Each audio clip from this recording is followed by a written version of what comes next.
coach was just saying he's seen a lot of improvement, a lot of jump from you since he's had you. What do you see for yourself? How would you gauge your performance since you had the new coaching staff? I would definitely say I definitely had a big jump in my game since Coach B came in here. He already had a plan for me, what's my step by step, what I need to do in these steps to get better, and I took it to heart and I applied it over spring and over the summer, and I just really got at it and kept repping it, and then I showed on the field. What was he mostly looking for?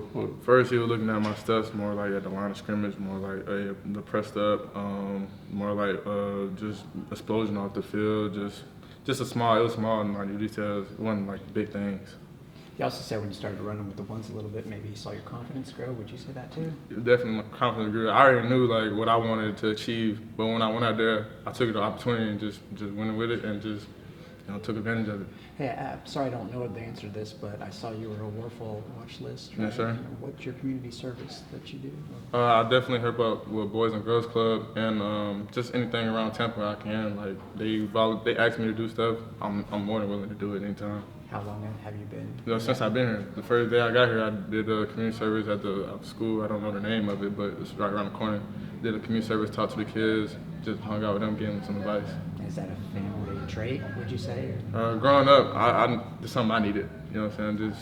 Just some guidance, some people to talk around, something to look up to. So I kind of see where they're coming from. That's awesome.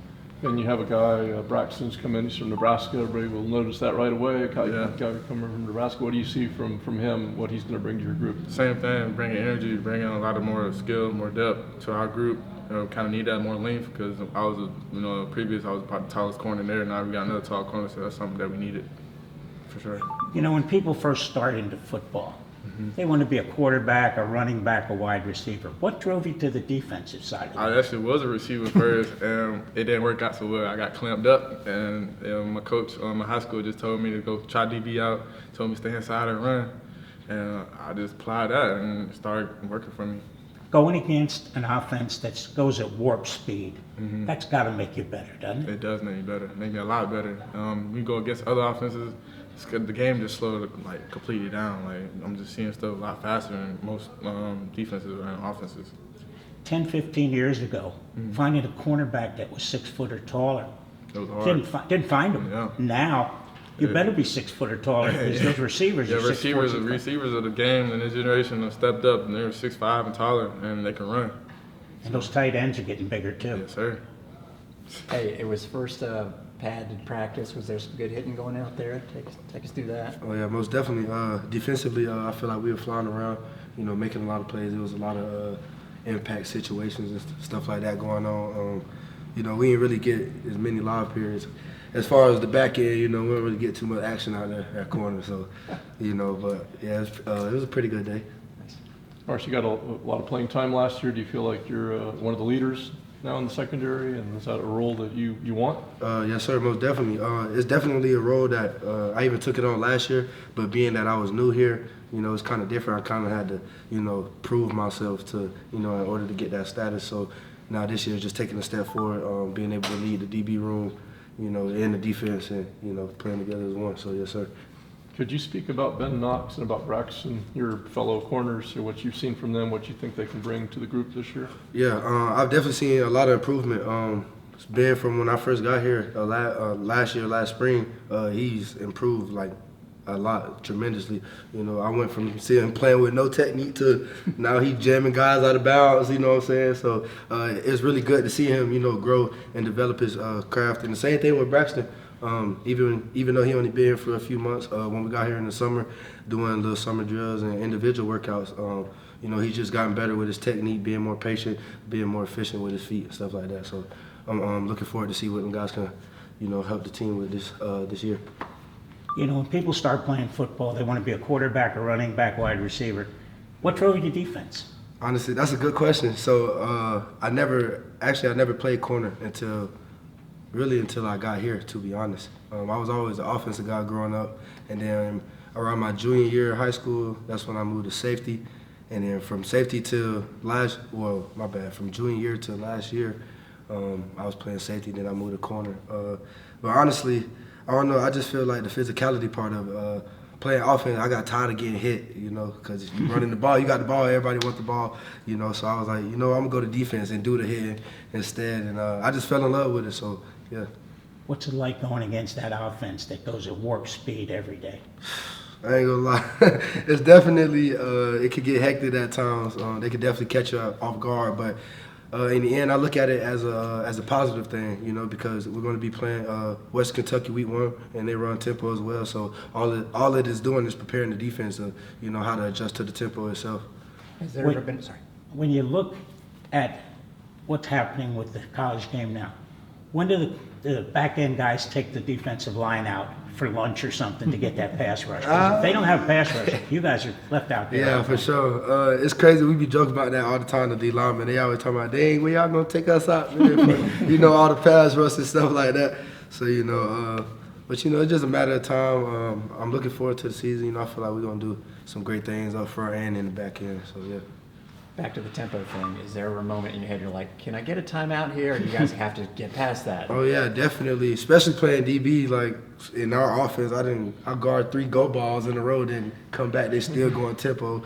So I'm like, dang, can I get a break? Can I get some water? But you know, mentally though, you know, you just gotta have that mindset, you know, and just tell yourself that, you know, you training, you prepare for the game. You know, and the game is not gonna be that fast. You know, you're not gonna have to run back 30 yards every play because the ball's spotted wherever they get down. But you know, it's a positive thing. So yeah, that's just how I look at it. Your right arm, can you show it to the camera? Tell us what it means.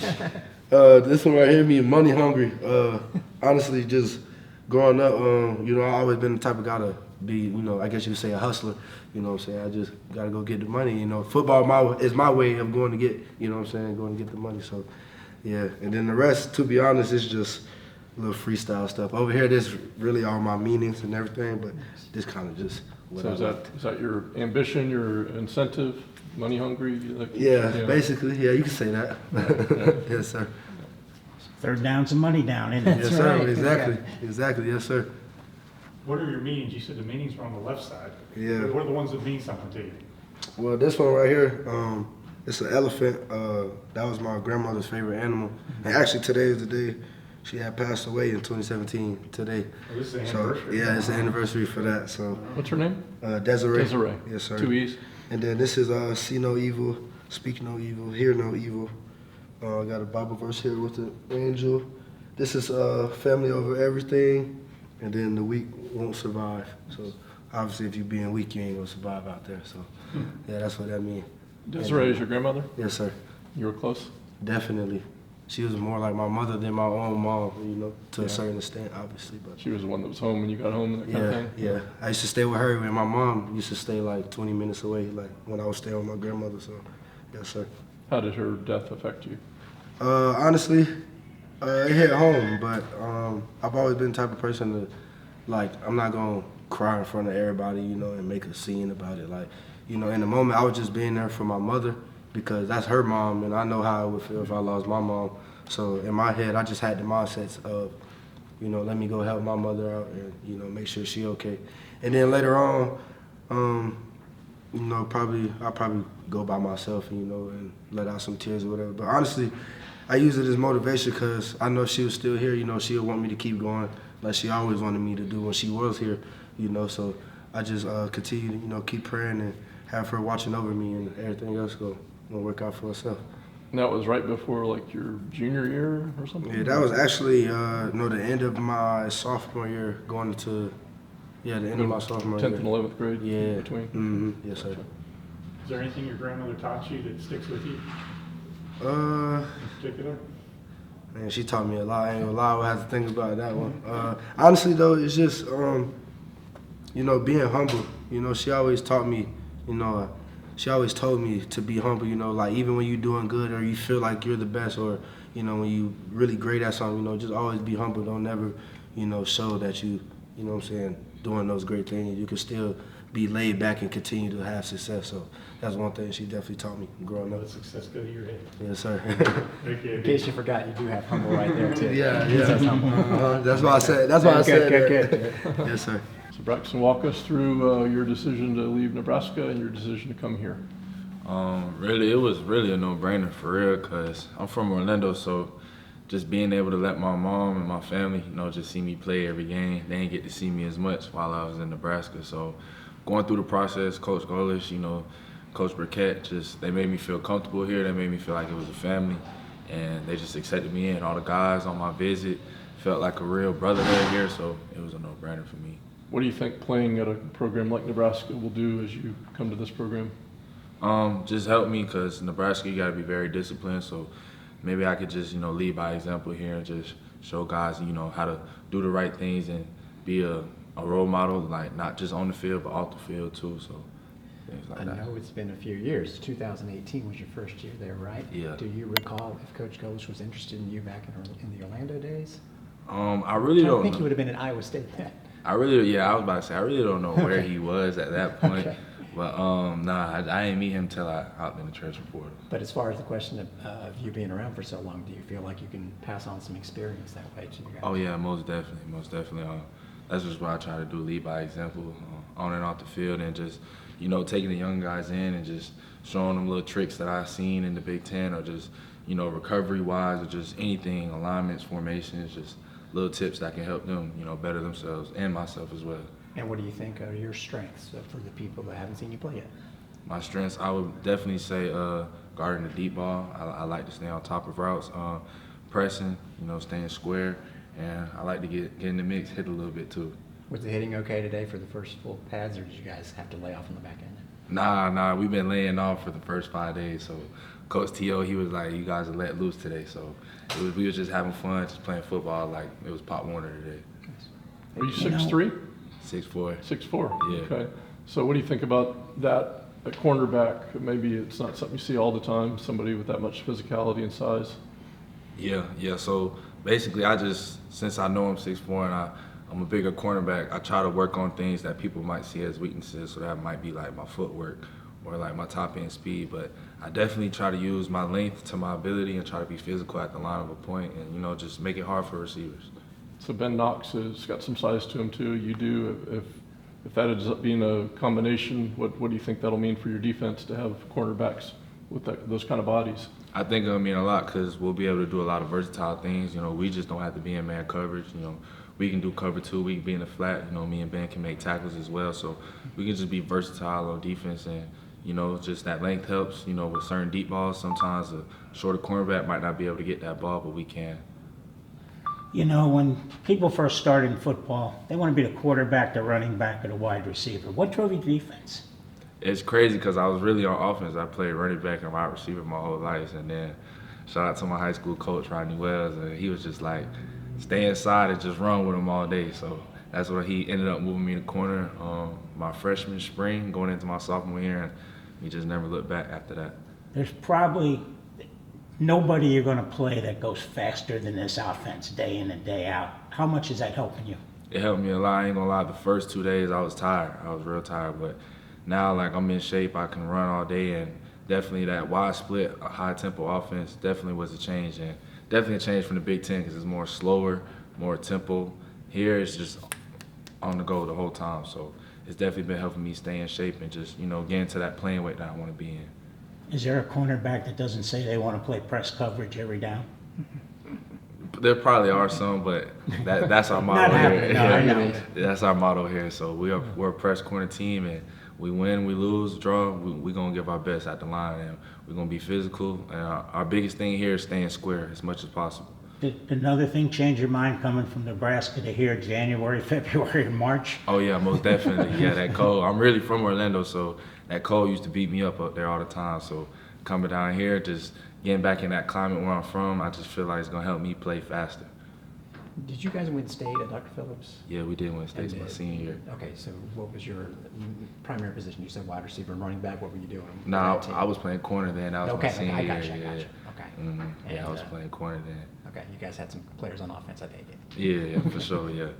Was there a time when you're up in Nebraska when it was really cold and your family was far away and you said, what am I doing here? Like, what is this? All the time. So basically when it was December to March, I was just from my house to the car to the facility, or to the facility to the car to get something to eat. Like, I wasn't outside longer than 20 seconds. That cold gets brutal up there in the Midwest.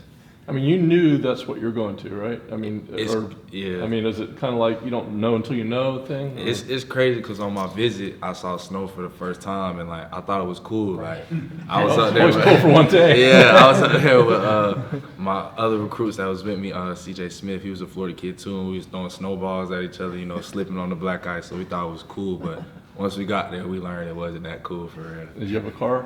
Nah, I didn't have a car Oh, when I was okay. in Nebraska. It wouldn't have started probably, right? Probably not.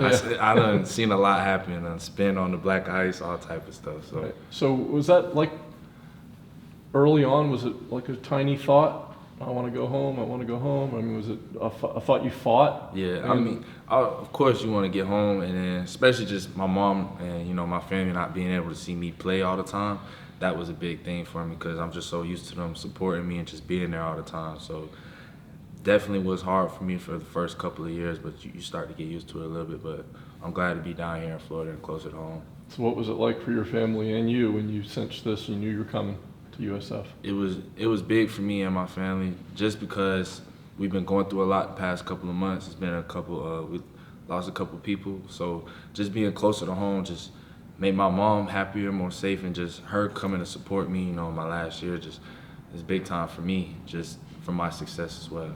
Do those coal trains still run through Lincoln every 20 minutes? Yeah, they do. They do. And this conductor always likes to hit that daggone horn going through. They definitely do. And last thing, do you appreciate for a different reason being able to come inside here? Yeah, most definitely, I do. It was real hot the first 3 days. We were all tired, gassed, but I feel like that's something that, that's going to make us stronger. Like when we go up to Western Kentucky, we'll be able to run all day. And I feel like that sun out there, it gets brutal, but it's definitely something that we feel like, that we take on our shoulders, a chip on our shoulder. You feel like if you can play in that, you can play anywhere. So right now, to a lot of USF fans, you might just be a name, and they'll look at a roster and say, "Oh, I played in Nebraska. Man, it must be really good." Or I mean, what do you think that means? Like, have that Nebraska by your name? Does it bring expectations, or do you think people out there are saying, "Hey, this guy, we're counting on him"? It really doesn't matter what it brings. You got to show up. You got to play every day. You got to buckle your chin strap. You got to tie your shoes, and you got to show up, and you got to show up for your teammates. And it's not even about expectations. I just don't want to let those guys down. I want to play hard for them to let them know they could trust me, and I can trust them.